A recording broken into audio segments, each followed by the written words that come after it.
26 August 2025 Sri Lanka अभ्यास दौरा. पुन्हा मी आलो आहे मेहिंदू केवला. माझ्याबरोबर खूप कमी लोक आहेत जे इथे येऊ शकलेले आहेत. तर मी पुन्हा मेहिंदू केवला चाललो आहे.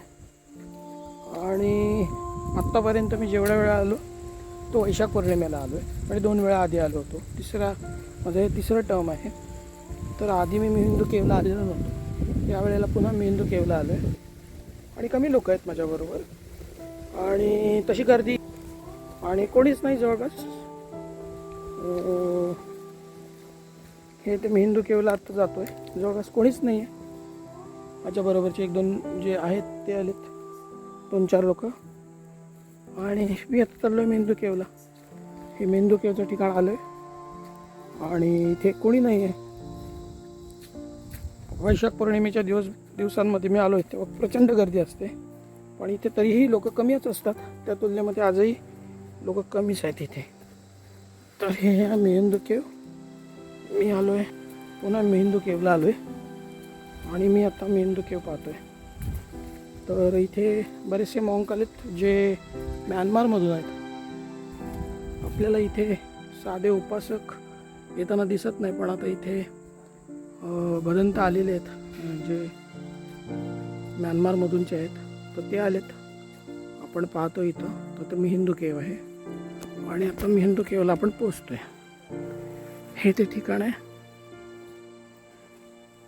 स्थवीर महेंद्र हे जेव्हा इथे आले पहिल्यांदा, बुद्ध धम्म जेव्हा भारतातून इथे पहिल्यांदा आला ते ठिकाण, आणि ते जे पुढील आयुष्य त्यांनी घालवलं ते हे ठिकाण आहे. हे ठिकाण आहे मेहिंदू केव. आणि म्यानमारमधून आलेले भंते हे त्यांना वंदन करतात. हे ते ठिकाण आहे. आणि स्थवीर महेंद्र यांना आपली श्रद्धा व्यक्त करण्यासाठी देश विदेशातून लोक इथे येतात.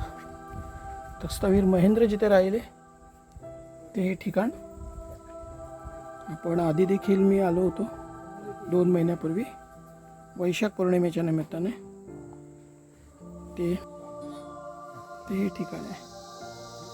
तर मी स्थवीर महेंद्र त्या ठिकाणी राहिले ते हे ठिकाण आहे. आपण आता त्या ठिकाणावर आलेलो आहोत.